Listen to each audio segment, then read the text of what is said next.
Don't try anything you're about to see at home. That's right. We're what you call experts.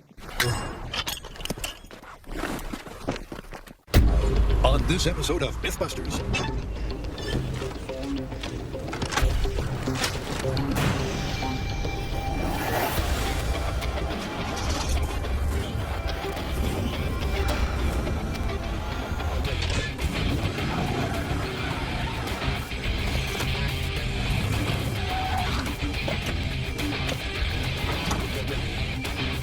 Jamie, I've got a present for you.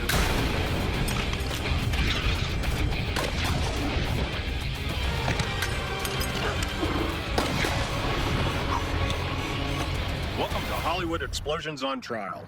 We are the MythBusters. Adam Savage. Bring out the chicken! And Jamie Heineman. What could go wrong? Between them, more than 30 years of special effects experience. Together with Tori Belanchi. Let's drive this car! Brett Imahara. And Carrie Barber. They don't just tell the myths, they put them to the test.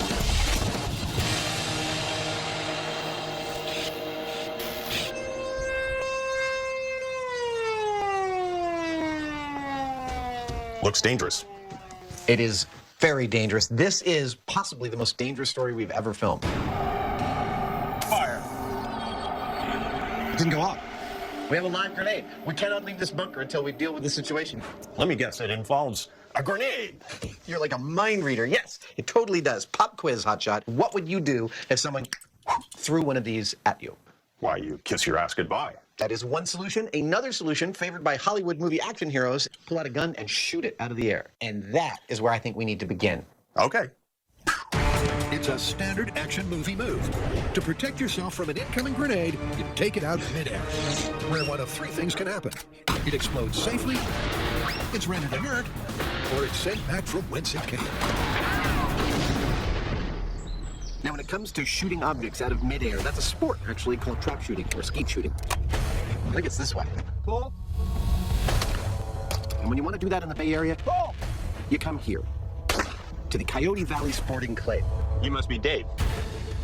Our teacher today is Dave Radu. He's been an instructor for 16 years, and he's going to teach Jamie and I how to rid the world of the scourge of clay pigeons. It would be an understatement to say we've fired a lot of guns in the course of doing this show. Come across? Over the years, we've fired pistols, rifles, cannons.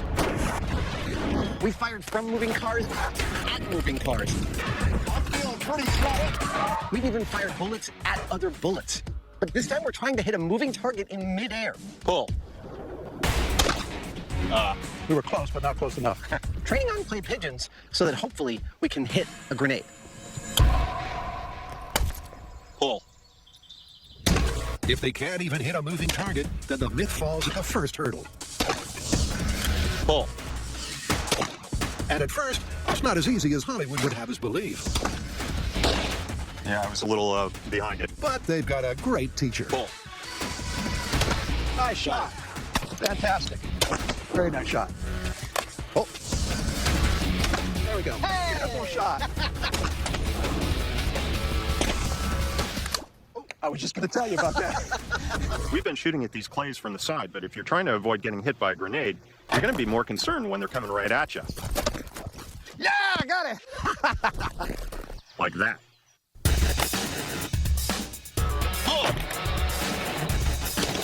Very well done. Nice shot. interestingly, the more realistic oncoming trajectory is a lot easier to hit.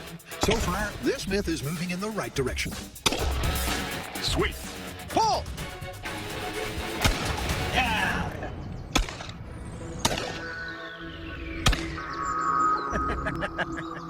So, Adam. Yes, sir. To celebrate our newly found skills, I'm going to go over behind that building over there and toss my beret out. No way. Let me shoot at it? You've got one shot. I'll take it. Pull.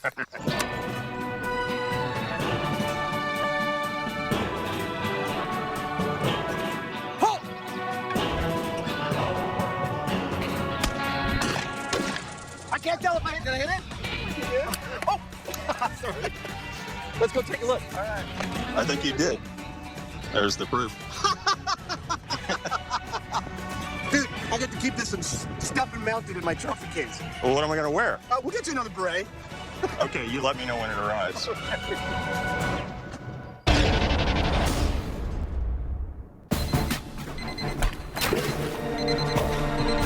Seconds from disaster? I'm not sure I like the sound of this one. No, this is going to be a good one. This is that old cliche Hollywood device where the hero finds himself in the possession of a bomb that's about to go off. Candygram. Instead of letting it explode, he surveys his surroundings and then finds a place to stash it. The question is this going to work in real life? Can you stash it, dive, survive? Well, it sounds like we're gonna have to set off some explosions. You know how much we hate that.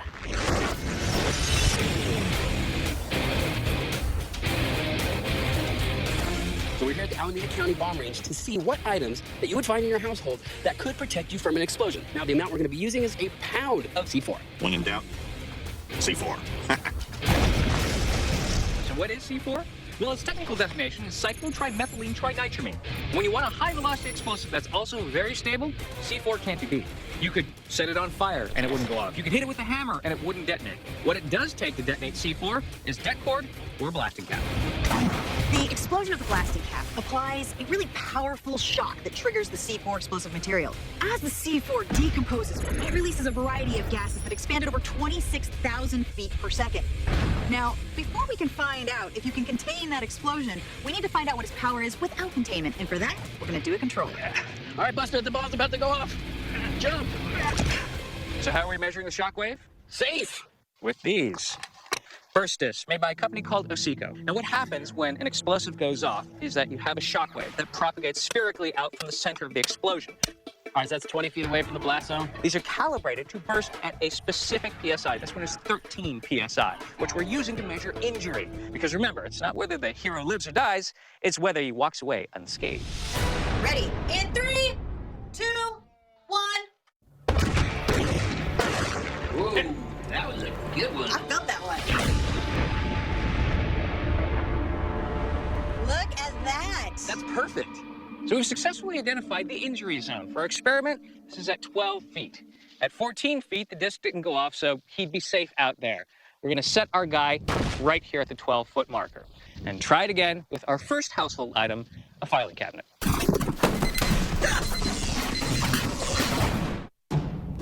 Coming up on MythBusters.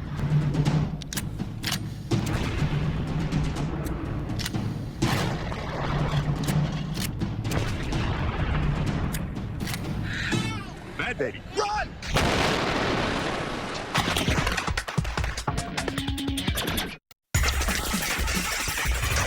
Pull! So we're done with skeet shooting, and we didn't do too bad. Yeah. But that was skeet. Now we're going to try our hand at hitting something that's more like a grenade and see if they're any harder to hit. Sweet. To do that, it's back to the shop, where an old favorite is resurrected. I call it my little pop gun. And rejigged to launch paintball grenades That looks badass. the same distance as if they were thrown. Gun is hot. 3, 2, 1. That was an awesome sound. With a little more air pressure and some room to play with, they'll soon be lobbing their fake grenades realistic distances. That's my little pop gun. And back on location, This looks like a good spot. all right, the pop gun is lined up and ready to launch. Just like with skeet shooting, we're using a 12-gauge shotgun and bird shot. All right, sir. Loading. Why bird shot? Well, because it doesn't travel very far, so it doesn't pose a hazard for anybody outside the immediate area. This is it. Gun is hot. It's all very well hitting a harmless clay pigeon that's designed to float, but how about a less than aerodynamic paintball grenade? Pull.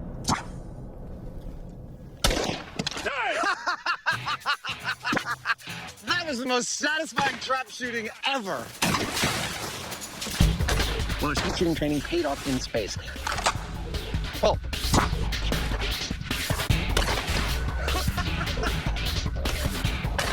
I was able to knock 4 out of 5 paintball grenades right out of the sky, as evidenced by their carnage here on my board. But a paintball grenade doesn't kill you. Pull. And I have no idea what, if anything, birdshot would do to a real steel grenade. Yeah! Nonetheless, I still feel pretty satisfied with myself. So the thing is that birdshot spreads out in this large pattern that makes the odds relatively high you're going to hit your target. And on top of that, I bet that birdshot's just going to bounce off a steel grenade. It's not going to do anything to it. So what we really want to know is what the odds are of actually hitting an incoming grenade with a single bullet. And then, of course, what's the likelihood of you being able to disable it as well. All right, sir. I'm ready.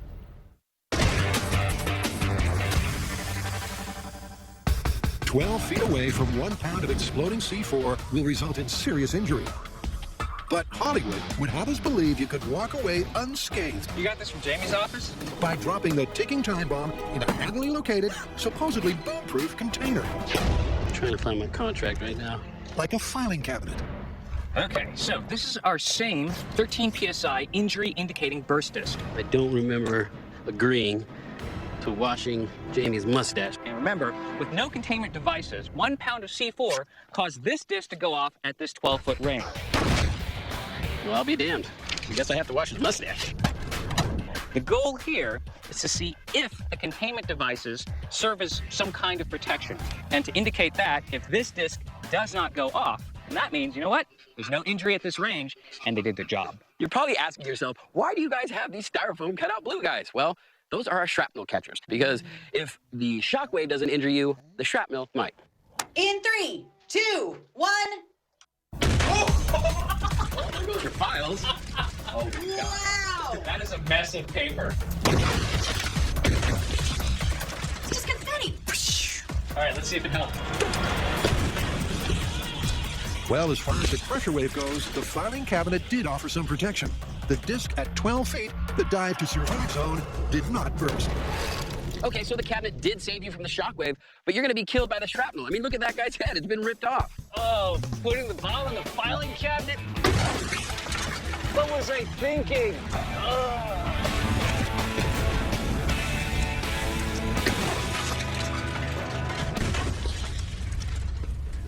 Will you take this? Now we're going to move on to a bed. Ooh, I kind of want some red silky sheets now. This is nice. Ooh, these are fancy. Now you might be asking yourself, how would you use a bed to protect yourself from an explosion? Cue the dream sequence. Wait for this, it's a little disturbing.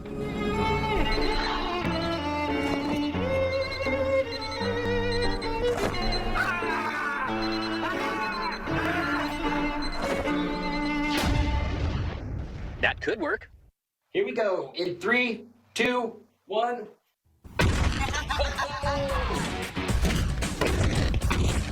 That's really interesting. All the energy went up, and I didn't see any shrapnel go out towards the guys. I will be so shocked if stuffing a bomb under your bed actually saves you. You've got to be kidding me. I think we might have found something that's actually bomb-proof. Yeah, I mean, look, the burst discs aren't even burst. And the shrapnel catchers? Well, they caught nothing but a gentle rain of mattress stuffing. I'm absolutely astounded at how well the mattress worked at both absorbing the shockwave and preventing deadly shrapnel from hitting our guys. And if you look at the high speed, you'll see exactly why. All the energy went straight up into the air.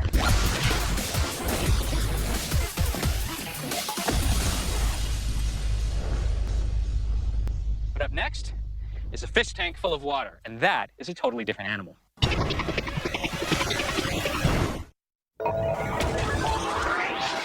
Welcome back. It's guns versus grenades on MythBusters. And truth be told, if someone has just thrown one of these at you and you have enough time to see it and pull a gun to try and shoot at it, Pull. the kind of gun you're going to have ready access to, it's going to be something like this. But unlike a shotgun, this only fires a single round, a single piece of lead. Can you even hit this in midair with this? Well, that's what Jamie and I are about to try and find out. We've chosen this spot because it's miles away from habitation. But even so, we're loath to shoot anything straight up in the air other than birdshot. And with that in mind, we've chosen paintball pistols to do our test. Because if we can hit them with those, we should be able to hit them with a real pistol. All right, sir. I'm ready. Equally, Okay, here we go. Throwing the grenade in 3. if they miss with a paintball pistol, they're likely to miss with a real one. Totally missed it. Let's try again. The myth is hitting its first hurdle. Because Adam's certainly not hitting any grenades.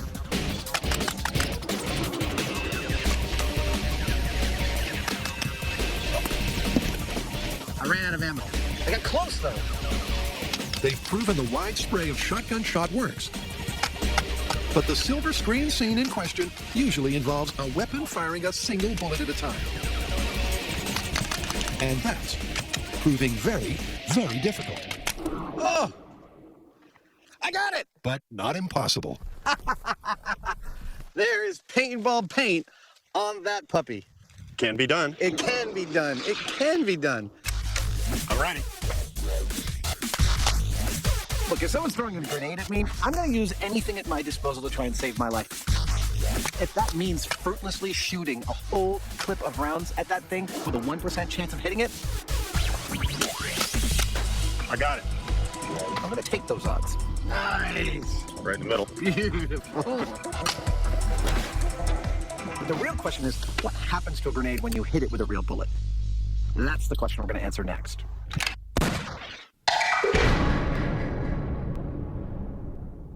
We're testing different household items that can mythically contain the blast of a bomb. You've got to be kidding me. This test, we're using a pound of C4, and we're throwing it inside of a dish tank. Candy Graham. To measure it all, we have our Osico burst discs and our shrapnel catchers. This will tell us if a fish tank is enough to take on 1 pound of C4. So what do I think is going to happen here? Well, I see an incompressible fluid surrounded by a 3/8-inch acrylic tank. The water is not going to really absorb the explosion. Rather, it's going to transmit that out to the edges of the tank, which is going to shatter into a million razor-sharp acrylic pieces. In 3, 2, 1. Oh my God, that was awesome! That did not look good for our diving would-be survivor. But what's the evidence say? Wow! That was spectacular. Dude, look at this mess. The damage is not nearly what I thought it was going to be. And the Osico disc survived, which means our hero would have survived the shockwave. Yeah, and look at the guys. I mean, there's no shrapnel in them. They look relatively unharmed. I think all of us are pretty surprised by this result. We thought this was going to shred, and there'd just be frag and shrapnel and all our guys, but that's not what happened. It looked like all of the energy was focused on the front and the back of the tank, which was elevated. So if you hit the deck, you might walk away from this unscathed. I think we can actually call this plausible. Agreed. I think it's plausible as well. Shocking. That was awesome.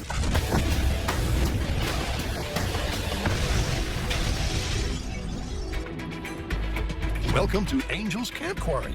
Because next up, the team is ramping it up. Now, what's the scenario? That's right. It's a garbage truck. Imagine this. It's early in the morning, you go to your mailbox and you find, what is it? A bomb! What am I gonna do with it? Oh, I know, it's trash day. Throw it in the garbage truck. Now he has 2 options. He can jump away from the truck, dive here, or he can jump off to the side and let this steel wall protect it. Because of that, we're gonna have 2 different setups. We're gonna have a shrapnel catcher with the burst disc here, and another shrapnel catcher with the burst disc here, and see whether or not this garbage truck will protect it. All right, here we go with 1 pound of C4 in the trough of a garbage truck. In 3, 2, 1, fire. Yeah, that's a pretty big pop.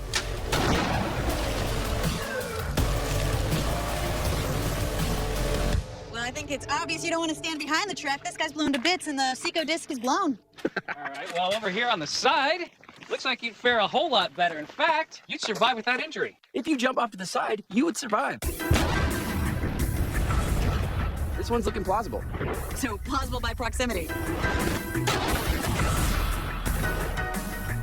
So what have we learned from this experiment? Well, when selecting a household item as a potential bomb disposal area, it's important to look at where the energy is going to go. Completely containing all that energy is a very bad idea. But if you find an item that can focus the energy in one direction, like the mattress or the aquarium, or in the garbage truck, and you jump away from that direction and hit the deck, you significantly increase your chances of survival.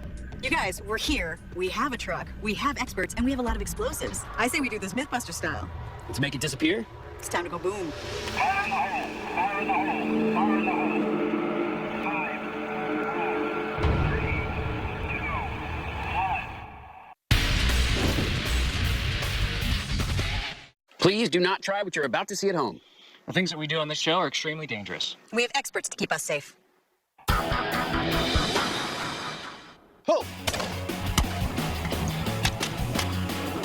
We're done with our target practice on fake grenades. So now it's time to break out the real ones. Looks pretty innocuous, doesn't it? It is, in fact, pretty small compared to some of the things we've blown up over the history of MythBusters. But in fact, these grenades are incredibly dangerous and have all of us in our bomb techs quite nervous. So in order to properly experiment with these, we have come to a large tract of private land in Gold Country, east of the MythBusters shop, where we have thousands of acres of clear land all around us in order to experiment with this. God, I love operating the big machinery. Countless times on this show, we have armored ourselves behind these blast chamber panels to watch dangerous things happen, hopefully right on the other side. Perfect. That's perfect. I love it. But this setup, where our blast chamber panel is bordered on both sides by inch-thick plates of steel, this is the most armored we have ever required ourselves to be out in the field.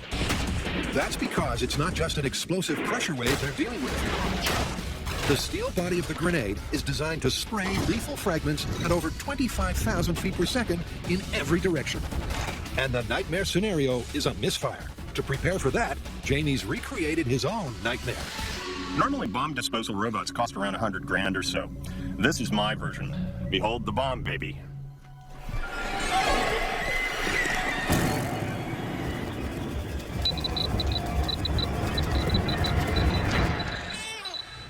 This is about a $200 remote control truck. I put some servos for arms, a baby head, and most importantly, through this camera, I'll be able to see what's going on from the safety of our reinforced bunker.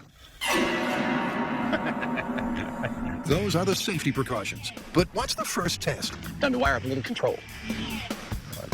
Before we get to shooting guns at these things, they have a timed fuse. All right, go ahead and make it go up. I.e., after you pull the pin and release the spoon, there's a few seconds before they blow up. How many seconds? That's what we need to determine by blowing one up. I knew that was a dead. But this one isn't. Blaine, the bomb tech, pulls the pin and then traps the spoon of the live grenade in the tube. When it's raised, the spoon will pop, and we're hot! The delay fuse will light, and we'll find out exactly how long it takes a grenade to go boom. I feel quite tense about this. We're all ready? Yeah. Everybody's clear? Here we go. Going up.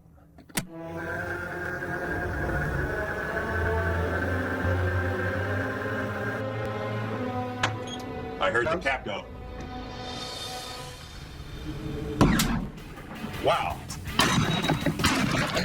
I heard stuff hit us. That was intense, man.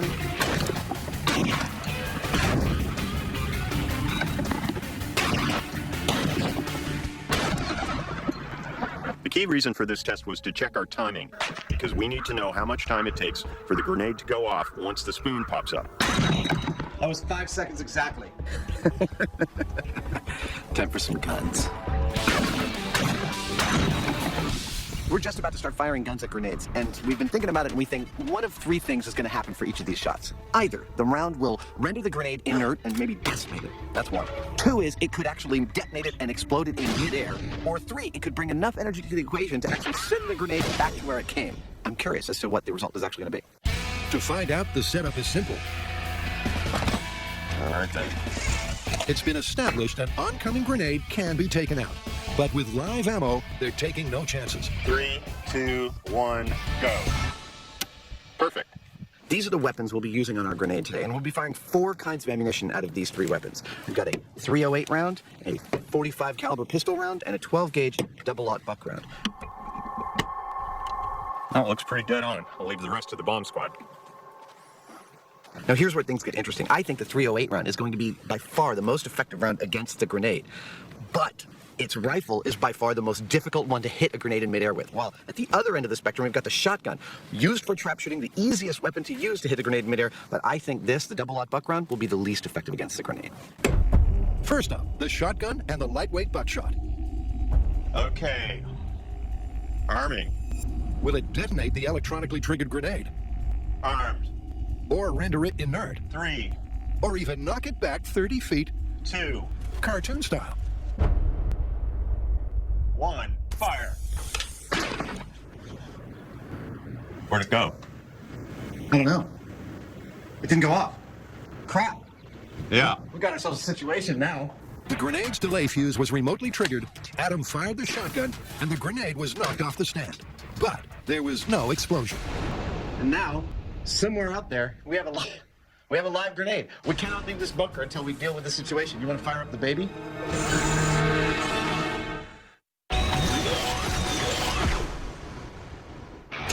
Turns out that the garbage truck is plausible. Our hero would have survived that blast. But now it's my favorite time where we ramp it up and see if we can make that garbage truck not so bomb-proof. So we're gonna load it up with 200 pounds of ammo and see if we can make this thing disappear. Now, does this remind you of anything? This is like cement truck all over again. And this is the quarry where we actually blew it up. Now, one thing everybody complains about is you guys don't have a high-speed shot. We don't have to worry about that this time. We have our high-speed camera standing by, and we're gonna get that shot. Isn't that right, Willie? No pressure.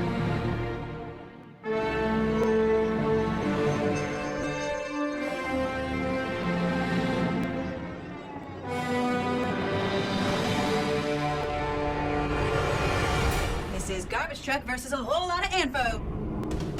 In 3, 2, 1.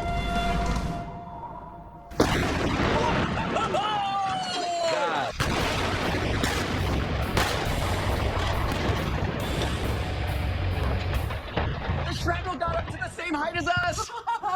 Whoa! Woohoo! That was intense. Now that's an explosion. No CGI, no unlikely survivors. Just a whole load of big boom in glorious 5,000 frames a second high speed. Wow. Way to ramp things up, guys. Well, that's one way to take out the trash. You know what the best part about all this is? Through the magic of editing, we can watch this experiment over and over again.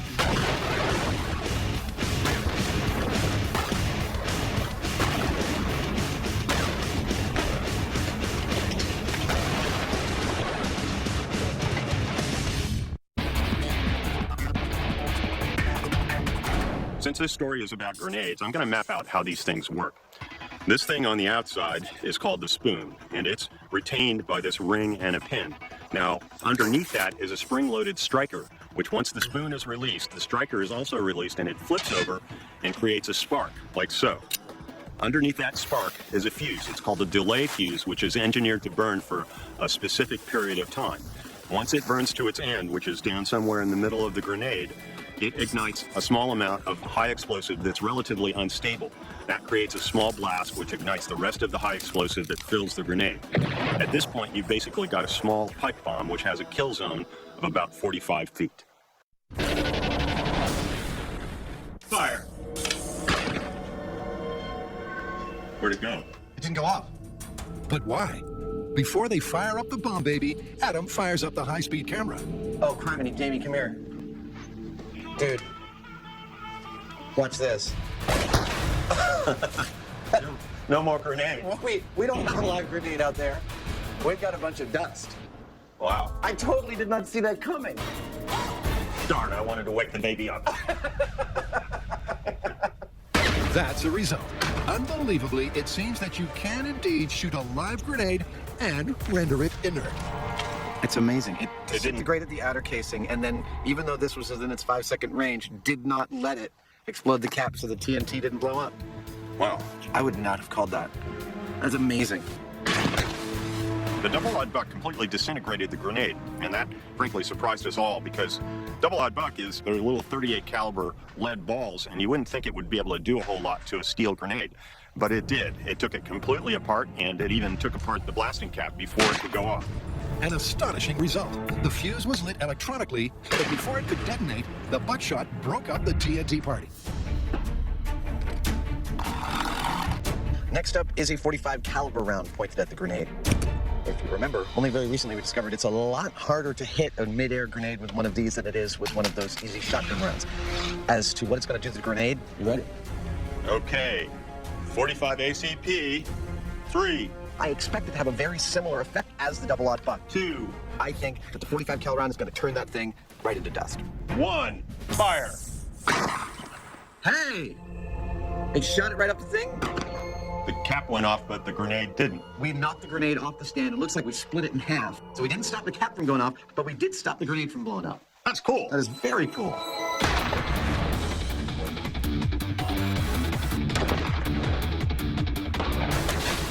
Compared to the buckshot, the 45mm round removed the blasting cap with surgical precision. Either way, it's another myth-confirming result. What's next?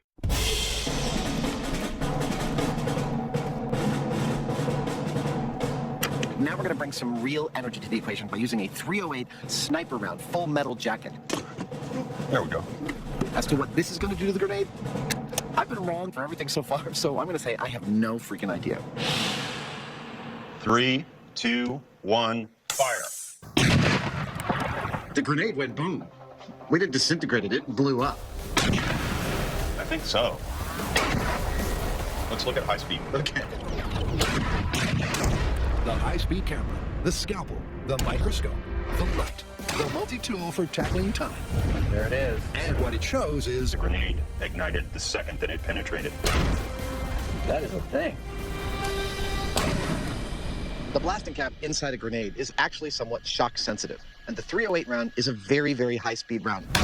And that speed translates directly to a certain amount of energy being brought to the equation. And in our case, the 308 round, the very instant it touched the exterior of our grenade, that shock caused the entire thing to detonate early. It was a very, very powerful reaction, and an instant one. Yep, it's the second of 3 potential results, and the most common of the cinematic techniques, the mid-air explosion. But let's think about that for a second, because if that ignited the grenade at any closer than 45 feet, which is the kill zone for a grenade, you're dead. Further than 45 feet, it starts to become almost impossible to make a shot like that. Yes, in theory it's possible, but I would duck. Personally, I would just duck. That worked! So to recap our final results, the high-powered rounds, the 308, actually detonated the grenade, which means that if it's within 50 feet of you, you're dead, sucker. But the low-powered rounds, the 45, and especially the shotgun, both rendered the grenades inert. The shotguns even kept the blasting cap from going off. Pretty much the exact polar opposite of what we thought was going to happen. Isn't that cool? So where do we stand with the original question of whether you can protect yourself from a grenade using a gun? I think we found handily that that is totally the case. Moreover, the weapon that rendered the grenade the most inert was the one that